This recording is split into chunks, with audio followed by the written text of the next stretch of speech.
something years of my life and I'm just finding out about my best food. No be juju be that. So guys, I'm going to be making coconut rice today for the first time. So come along with me. Let's cook. I'm excited. I don't even know how to do it, but I've seen a lot of videos online, so let's try it. I know I'm gonna eat. If you've ever asked me about my favorite food and I told you that I don't have any, please cancel it. Oh, I found my own. So I went to the store and I was just thinking of what I'm going to cook, and I saw coconut milk. I was like, it's true, I've not even made coconut rice before. Let me try. I asked my husband what he thinks about coconut rice, and he said we should just make it. I saw a few videos on how to make it and I was good to go. And the next thing was to go buy everything I'm going to be needing for this rice because I wanted to make it very special. This is my first time, so I didn't want to fall hands. I'm going to be using chicken boobs for this particular recipe.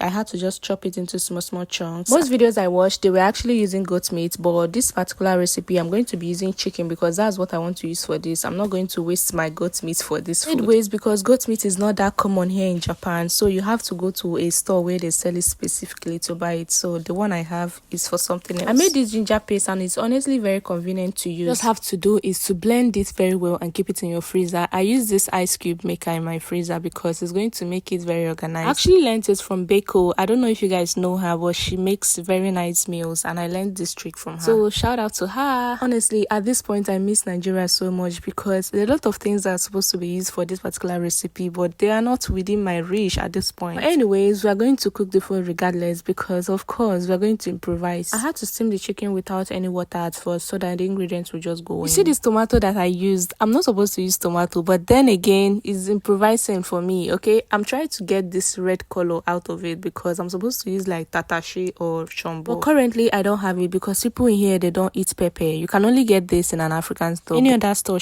but not Japanese store because they don't eat pepper at all. Whereas in the absence of no fresh pepper, I'm going to be using a lot of dry pepper because I wanted it to be very spicy. So while that was cooking, I went into preparing my other ingredient because this food is just based on preparation. Once you're done with preparation, you are done cooking. While the chicken was like 60% done, I added some dry fish so that the scent and the flavor will be released in the chicken stock. I cooked that together for some minutes and then I separated the chicken because I didn't want it to get so soft. Then cooked the fish for like extra 5 minutes because I don't also want it to get so soft as well. So while I was chopping the yellow pepper, I was like, okay, let me even try this yellow pepper and see what it tastes like. And I just had a taste and it actually tastes so good. There's no atom of any pepper in it. Like it was just full of flavors and just sweetness, like you're eating some kind of carrot. They were all ready and this is going to be the rice I'm going to be working with, this Zeba basmati rice. At this point, I can say that I'm done with the food like 50% anyways because everything was already set and ready to start going into the pot. I washed my rice with room temperature water for like 3 times before going ahead to like soak it into hot water for 5 minutes. While that was soaking, it's time to build flavors because this is where you have to be careful. You have to build all your flavors in this oil. So what I did was to put in all the oil I'm going to be using to cook this food, to use and fry all the proteins. Every single thing that I'm frying, I'm going to fry it in this oil and still use the oil and cook. I still marinated the prawns and then I fried it in this oil as well, just so I leave some flavor of it in the oil. To be honest, I feel like this particular step, right, it helped my food a lot. Like when I see people say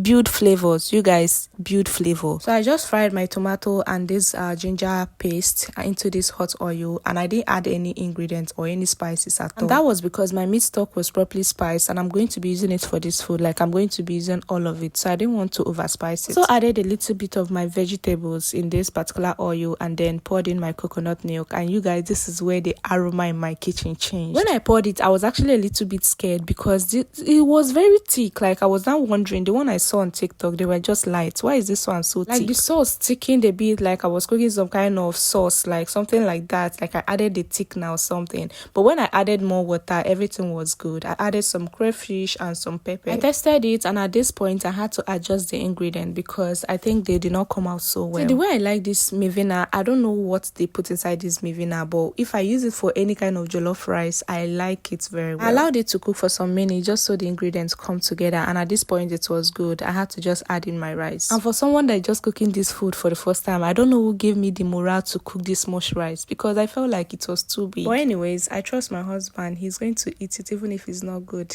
I mean, he's going to manage it because I'm the one that made it. So I had to like, use this nylon because I didn't have foil paper. And honestly, guys, when I opened this thing, I was so proud proud of myself. This was tasting very nice. Like, I've never made something this nice in my life. Like, for real though, like I had to add extra water because the rice was still very, like, a little bit hard anyway. So after some time, I opened it, I added all the veggies and stirred everything together. So at this point, I started wishing that we have visitors so that they'll come and eat sweet food, because it's not when I go and make mistake you people start visiting us. After making this food, out of all the rice variety I've eaten, jollof rice, fried rice, coconut rice, native rice, I think this is the best of it all. This food tasted very amazing. I think I'm going to try jollof rice in coconut milk next time. Let me see what it's going to taste like, because I'm beginning to like coconut milk. From today onwards, whenever you see me, just know that my favorite food is coconut rice. Don't even play. Rate my food, and are you going to eat or pass? Let's know in the comments. Bye guys. Mwah.